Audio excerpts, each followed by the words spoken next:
할렐루야. 성령 강림 후 제9주 금천교회 주일 예배 가운데 나오신 모든 성도님들을 예수님의 이름으로 환영하고 축복합니다. 아멘. 하나님의 은혜와 평강이 오늘 모든 분들께 충만하게 임하시기를 예수님의 이름으로 축원드립니다. 아멘. 우리는 지난 주일에 예수님을 믿고 살아가는 우리들에게 일어나야 할 영적인 돌파, 영적인 성장 가운데 육체적인 삶의 필요와 만족만을 채우는 것으로 만족하고 이 끝나버리는 인생을 돌파하여 예수님을 따라서 먼저 하나님의 나라와 의를 구하며 살아가는 그런 영적인 돌파를 이루어 가야 한다라는 말씀 함께 나누었습니다. 이제 지난주에 이어서 오늘 이 시간에는 예수님을 구주로 믿고 살아가는 우리들의 삶의 자리에서 마땅히 일어나야 될 또 한 가지 영적인 돌파, 우리들의 삶에서 선으로 악을 이기는 영적인 돌파가 일어나야 한다는 말씀 함께 나누고 싶습니다. 우리 같이 한번 이야기해 보시죠. 선으로 악을 이겨야 한다. 선으로 악을 이겨야 한다. 우리 같이 한번 선포해 보시죠. 내가 나사렛 예수 그리스도의 이름으로 명하노니. 우리 믿음을 무너뜨리는 마귀의 악한 괴계는 숲으로 돌아갈지어다. 아멘. 사랑하는 여러분, 우리가 성경 말씀을 읽어보면 확인할 수 있게 되는 것처럼 예수님께서는 수많은 악의 유혹과 위협을 받으셨지만 단 한 번도 악에게 무너지지 아니하고 선으로 악을 이기는 삶을 살아가셨습니다. 우리가 잘 아는 것처럼 예수님께서는 성령님께 이끌리셔서 광야에 나아가 40일간 금식하시며 마귀에게 악의 시험과 유혹을 당하셨을 때 단 한 번도 마귀의 시험에 빠지지 아니하시고 하나님의 말씀을 붙들고 시험과 악의 유혹들을 물리치셨습니다. 또한 예수님께서 공생의 사역을 감당하실 때 바리새인들과 서기관들이 쫓아다니면서 예수님을 못살게 굴고 각종 프레임을 씌워서 모함하고 비난하고 심지어 살해 음모까지를 꾸미는데도 예수님은 단 한 번도 그들에 대하여 맞대응하시거나 혹은 복수를 강행하신다거나 하지 않으셨습니다. 예수님은 하나님의 뜻을 생각하시면서 길이 참으심으로 인내하셨고 그 모든 사람들을 위해서 중보하셨습니다. 즉 선으로 악을 이기셨던 것입니다. 또한 예수님께서 삶의 자리에서 극악한 죄인들을 많이 만나셨지만 단 한 번도 그들을 혐오한다거나 그들을 업신여긴다거나 정죄하지 않으셨습니다. 예수님께서는 그들을 불쌍히 여기셨고 그들이 죄 가운데 돌이켜 회개할 수 있도록 붙들어 주셨습니다.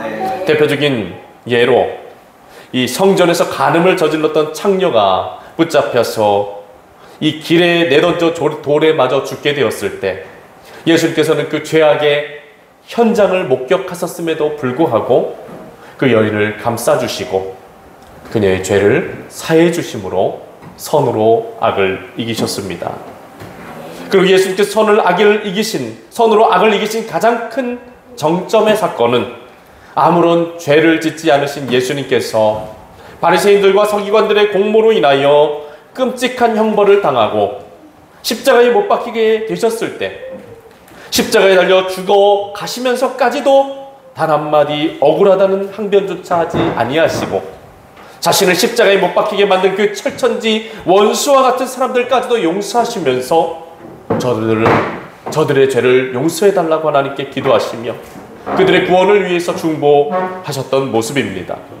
사랑하는 성도 여러분, 우리 예수님께서는 정말 이루 말할 수 없는 악의 공격과 악의 유혹을 받으시고 그 삶의 자리에서도 수많은 악을 직면하면서 살아가셨지만 중요한 것은 단 한 번도 그 악의 유혹에 현혹되어 넘어가신다거나 혹은 악에 의하여 범죄하거나 타락하지 않으셨다는 것입니다. 예수님은 악을 정복하셨으며 악한 원수 사탄 마귀를 완전히 밟아 이겨 승리하셨습니다. 사랑하는 여러분, 하나님께서는 예수님께서 악에게 지지 아니하시고 선으로 악을 이기시며 살아가셨던 것처럼 예수 그리스도를 믿고 따르는 우리 그리스도인들이 악에게 지지 아니하며 선으로 악을 이기는, 선으로 악을 정복하는 삶을 살아가기를 바라고 계십니다. 그렇다면 우리가 어떻게 하면 악에게 지지 아니하며 선으로 악을 이기는 삶을 살아갈 수 있겠습니까? 첫 번째로 우리들의 삶의 자리에서도 악과 싸우는 영적인 투쟁이 일어나야 한다는 것입니다. 오늘 본문 말씀에서 바울은 악에게 지지 말고 라고 이야기를 합니다. 여러분, 악에게 지지 말라는 것은 악의 반대편에 서서 악과 맞서 싸워야 한다는 것입니다. 사랑하는 성도 여러분, 우리들의 삶에 얼마나 많은 악이 존재하고 있습니까? 여러분, TV를 틀어봐도 악이 가득합니다. 스마트폰 열어봐도 악이 가득합니다. 우리가 듣는 음악에도, 우리가 읽는 책의 내용에도, 멋지고 화려한 예술 작품에도, 건축물 가운데도, 이 세상에 쏟아지는 모든 문화적인 요소들 가운데 악이 가득 차 있습니다. 또한 문화적인 요소들뿐만 아니라 세상의 국가와 정치 안에도 온갖 비리와 악한 괴계가 넘쳐나며 악이 성행하고 있습니다. 정말 온 세상이 악으로 치닫고 있다고 해도 과언이 아닌 상황입니다. 여러분, 그런데 세상에만 악이 가득합니까? 그렇지 않죠. 가만히 살펴보면 우리 믿는 자들의 삶의 자리 가운데서도 악이 존재하는 것 같은 그런 마음이 듭니다. 악한 말이 난무합니다. 교회 안에서 악한 행동들이 넘쳐납니다. 악한 생각과 마음과 감정들이 우리들 가운데도 용솟음치고 있지 않습니까? 누군가를 미워하고 증오하는 마음이 우리들 가운데 있지 않습니까? 누군가와 심하게 다투고 성을 내며 분열하고 있지 않습니까? 상스러운 욕을 한다거나 남을 비방하는 말들을 우리가 하지는 않았습니까? 쓰레기를 함부로 버린다거나 교통법규를 위반한다거나 공공기물을 훼손한다거나 다른 사람들이 보지 않는 곳에서 남몰래 은밀한 죄를 저지르고 있지는 않았습니까? 사랑하는 여러분, 저도 우리들의 삶에서 존재하는 갖가지 악에서 완전히 자유하다고 말하지 못합니다. 그렇지만 중요한 것은 무엇인가? 그렇다고 해서 우리가 악을 허용한다거나 악과 타협해서는 안 된다는 것입니다. 끊임없이 악과 싸우며 몸부림쳐야 한다는 것입니다. 왜 그렇습니까? 그 이유는 예수 그리스도를 믿음으로 성도의 반열에 들어가게 된 우리들 한 사람 한 사람은 거룩하시고 의로우신 하나님의 백성된 하나님의 정체성, 하나님의 자녀된 정체성을 가진 자들이 되었기 때문이에요. 에베소서 5장 8절 말씀 함께 한 목소리로 읽습니다. 시작. 너희가 전에는 어둠이더니 이제는 주 안에서 빛이라. 빛의 자녀들처럼 행하라. 빛의 열매는 모든 착함과 의로움과 진실함에 있느니라. 아멘. 사랑하는 성도 여러분, 좀 전에 읽은 에베소서 5장 8절 말씀을 증거하는 것처럼 주 안에 있는 우리는, 예수 그리스도 안에 있는 우리는 더 이상 어둠에 속한 어둠의 자녀가 아닌 줄로 믿습니다. 우리는 참 빛이 되시는 하나님께 속한 빛의 자녀가 된 것이에요. 그렇기 때문에 빛의 자녀라는 정체성을 가진 우리가 어둠 가운데 거할 수 없습니다. 어둠의 행실 가운데 살아갈 수 없는 거예요. 왜 그렇습니까? 우리는 빛이신 하나님께 속해 있는 빛의 자녀이기 때문입니다. 여러분들에게 잘 알고 있는 것처럼 빛과 어둠은 절대로 공존할 수 없습니다. 빛이 비치면 어둠은 사라지게 되는 것이에요. 즉 우리가 예수 그리스도 안에서 빛의 자녀라는 정체성을 가지게 되면 우리들의 삶의 자리에 악하고 더러운 모든 죄악의 역사들, 어둠의 역사들은 사라져야 마땅한 것이다 라는 것입니다. 이 많은 빛이 되시는 예수 그리스도를 믿는 성도들의 삶의 자리에서 악과의 전쟁은 불가피한 것이다 라는 것이에요. 악과의 싸움은 피할래야 절대로 피할 수 없는 그런 것이다 라는 겁니다. 반드시 싸워야 하는 것이며 마땅히 싸우는 것이 우리들이 주 안에서 빛의 자녀가 되었다는 것을 증명해 주는 증거다라는 겁니다. 사랑하는 성도 여러분, 그렇기 때문에 하나님의 거룩한 자녀가 된 우리들이 가장 경계해야 되는 것은 무엇입니까? 악과 타협하는 것입니다. 악과 타협하는 순간 우리는 선악과를 따먹고 하나님을 배반한 아담과 하와처럼 되고 마는 것이에요. 빛의 자녀된 정체성을 잃어버리고 어둠 가운데 타락하게 되는 것입니다. 여러분, 오늘날 많은 성도들이 악한 세상 속에 섞여서 살아가면서 그런 말씀들을 많이 하십니다. 이 세상에서 먹고 살기 위해서는 어느 정도의 악은 저지를 수밖에 없다고, 어느 정도의 악은 허용할 수밖에 없다고, 먹고 살다 보니까 어쩔 수가 없다고. 사랑하는 여러분, 이것은 가장 어리석고 무지한 말인 줄로 믿으시기를 바랍니다. 하나님께서는 우리가 악을 저지르지 않고도, 악과 우리가 타협하지 않고도 얼마든지 우리를 잘 먹이시고 입히실 수 있는 전능하신 하나님이세요. 아멘. 여러분 믿으십니까? 아멘. 사랑하는 여러분, 마귀의 거짓말에 속지 마시기를 바랍니다. 아멘. 먹고 살기 위해서 어쩔 수 없다는 것, 어쩔 수 없는 것 절대 아닙니다. 악을 저지르지 않아도 얼마든지 잘 먹고 잘 살 수 있습니다. 오히려 먹고 살기 위해서 악과 타협하고 우리들의 삶의 어둠의 행실을 허용하는 것은 빛의 자녀된 정체성을 상실하게 만드는 것이며, 종국에는 빛이신 하나님과 우리와의 관계를 무너뜨리고 우리를 영원한 죽음에 이르게 만드는 마귀의 올무가 될 것입니다. 오늘 이 거룩한 주일에 하나님께서는 우리들 한 사람 한 사람에게 말씀하십니다. 함께 읽겠습니다. 오직 너 하나님의 사람아, 이것들을 피하고 의와 경건과 믿음과 사랑과 인내와 온유를 따르며 믿음의 선한 싸움을 싸우라. 영생을 취하라. 이를 위하여 네가 부르심을 받았고 많은 증인 앞에서 선한 증언을 하여도다. 아멘. 좀 전에 읽은 디모데 전서 6장 11절 12절 말씀에서 이야기하는 것처럼 하나님께서는 하나님의 사람이 된 모든 자들이 이것을 피하고, 이것은 무엇입니까? 세상에 가득한 모든 악한 행위들을 말하는 것입니다.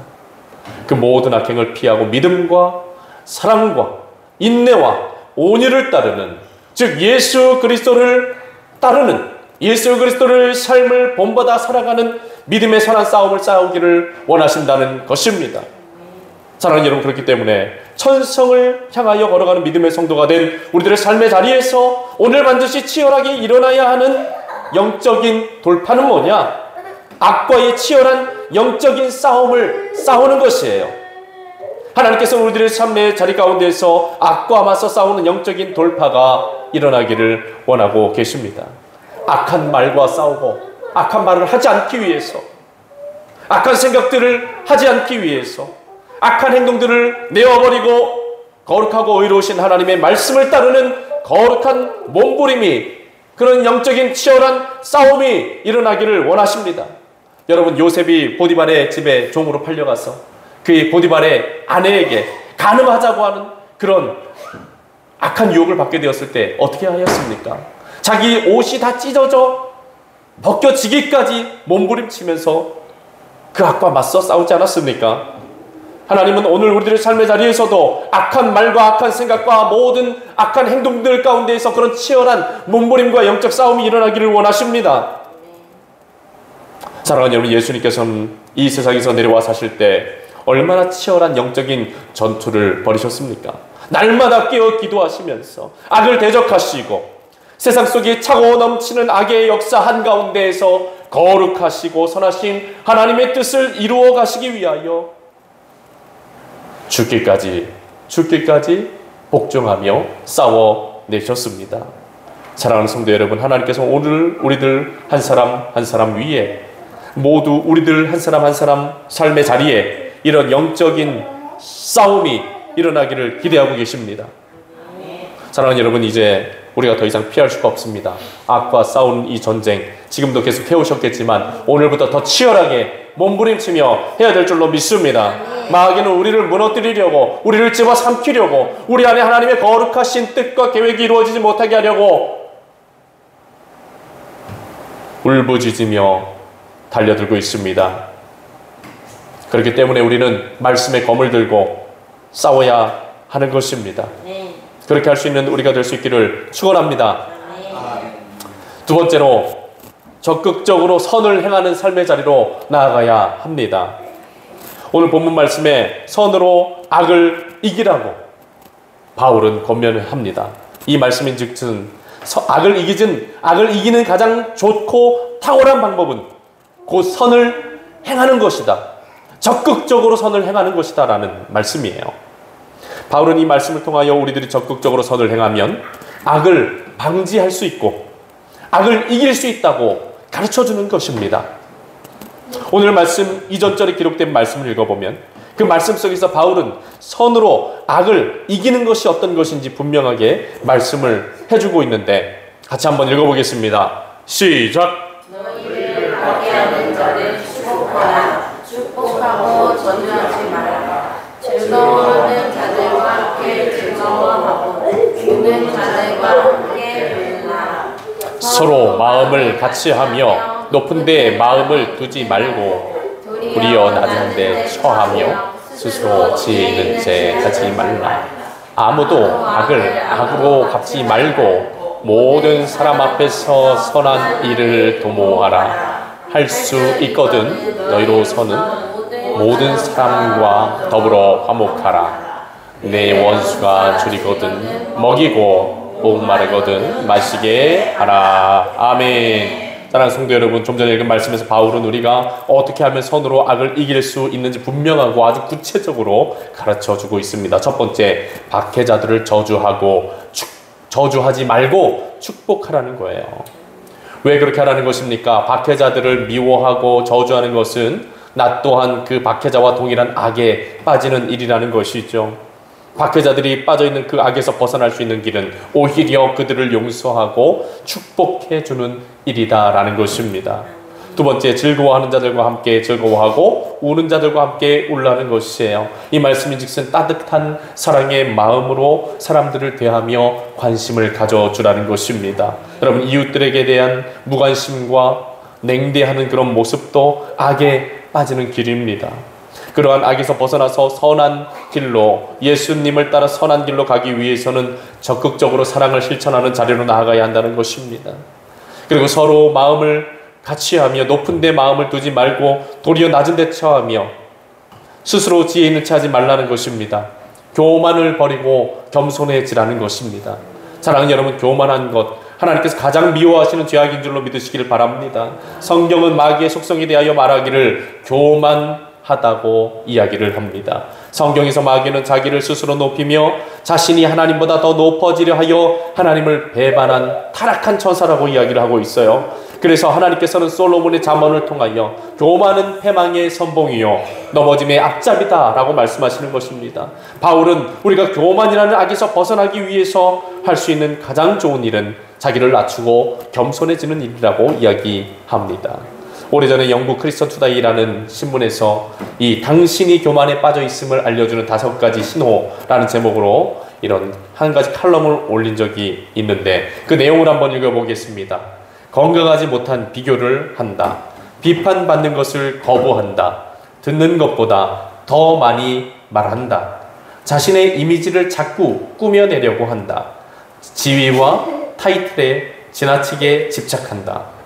네, 이것이 곧 교만한 사람들 가운데 나타나는 5가지 신호라고 합니다. 또한 교만 진단법이라는 게 있는데 한번 읽어드려 보겠습니다. 자기도 모르게 자신을 대단하다고 생각함을 넘어서 자기 연민에 빠진다. 다른 사람이 나에 대하여 아직 잘 몰라서 그렇다고 생각한다. 두 번째, 자꾸 칭찬 듣기를 원하고 인정받으려고 한다. 세 번째, 교만이 오면 그 현상으로 고집이 강해진다. 네 번째, 교만하면 시험에 자주 들고 자신이 오해받고 있다는 피해 의식을 가지게 되고 변명을 많이 한다. 5번째, 자존심이 강하고 자신의 평판에 신경을 많이 쓴다. 6번째, 영적인 것에 사모함과 지속성이 없다. 7번째, 자신이 보고 듣고 깨닫는 것만이 최고라고 하는 경향이 있다. 8번째, 권위에 순복하지 않는다. 9번째, 논쟁을 좋아한다. 10번째, 시기와 질투가 많다. 여러분, 이 내용들을 통해서 자기 자신을 한번 점검해 볼 수 있기를 원합니다. 혹시 교만에 빠져서 살아가고 있지는 않습니까? 혹시라도 교만한 모습이 있다면 오늘 이 예배 시간에 하나님 앞에서 자기를 낮추고 겸손한 모습을 되찾으실 수 있기를 바랍니다. 아멘. 사랑하는 여러분, 이처럼 바울은 우리가 악에게 지지 아니하고 악을 이기기 위해서 해야 할 일은 적극적으로 선을 행하는 삶을 살아가는 것임을 가르쳐주고 있는 것입니다. 아시시의 성자 프란체스코는 이 선으로 악을 이기며 살아가기 위해서 다음과 같은 기도를 하나님께 드렸다고 합니다. 주여 나를 평화의 도구로 써 주소서. 미움이 있는 곳에 사랑을, 상처가 있는 곳에 용서를, 분열이 있는 곳에 일치를, 의혹이 있는 곳에 믿음을 심게 하소서. 주여 나를 평화의 도구로 써 주소서. 오류가 있는 곳에 진리를, 절망이 있는 곳에 희망을, 어둠이 있는 곳에 광명을, 슬픔이 있는 곳에 기쁨을 심게 하소서. 위로받기보다는 위로하며, 이해받기보다는 이해하며, 사랑받기보다는 사랑하며 자기를 온전히 줌으로써 영생을 얻기 때문이니 주여 나를 평화의 도구로 써 주소서. 아멘. 사랑하는 성도 여러분, 좀 전에 읽어드린 성 프란체스코의 기도에서 고백하고 있는 것처럼 하나님께서는 우리들이 교만한 마음을 다 내어버리고 적극적으로 선을 실천함으로써 악을 제어하고 영적인 승리를 쟁취하는 삶을 살아가기를 기대하고 계십니다. 새로운 한 주간이 시작이 되는데 우리가 적극적으로 선을 행함으로써 악에게 지지 않고 선으로 악을 이길 수 있는 믿음의 용사로 살아갈 수 있기를 축원합니다. 새로운 한 주간 우리가 더욱더 적극적으로 선을 행함으로 악을 이기고 승리하며 승전가를 부를 수 있는 하나님 나라의 백성 되기를 축원합니다. 결론 드립니다. 사랑하는 여러분, 우리가 영적으로 날마다 개혁되고 새로워지며 성장하고 성숙하기 위해서는 치열한 영적 싸움이 반드시 있어져야 합니다. 영적 성장과 영적인 성숙은 그냥 이루어지는 것이 아닙니다. 예수 그리스도를 믿고 따르는 믿음의 삶은 그냥 거저 주어지는 것이 아닙니다. 우리가 하나님으로부터 죄 용서받고 구원받고 하나님의 자녀가 되는 것은 하나님의 그 신실한 사랑과 구원의 은총으로 은혜 가운데 주어지는 것이지만 우리가 이 믿음의 자녀됨의 이 귀한 은혜를 지키고 이 구원함을 지키는 것은 거저 되는 것이 아닙니다. 믿음으로 싸워야 합니다. 선으로 악을 이기는 영적 승리를 향한 치열한 몸부림, 그 믿음의 투쟁이 없이는 얻어낼 수 없는 것입니다. 우리가 끊임없이 선을 행함으로써 악과 맞서 싸울 때 우리들의 삶의 자리에서는 영적인 돌파가 일어나고 빛의 자녀로서의 정체성을 더욱더 확립하게 되는 것입니다. 그런 영적인 돌파를 통해 하나님은 우리가 믿음의 영적 성장과 성숙을 이루어가며 건강한 그리스도인으로 세워져 가기를 간절히 바라고 기대하고 계십니다. 이 거룩한 주일에 그런 영적인 성장과 성숙 또 영적인 돌파의 역사가 우리들 가운데 충만하게 임하시기를 예수님의 이름으로 축원합니다.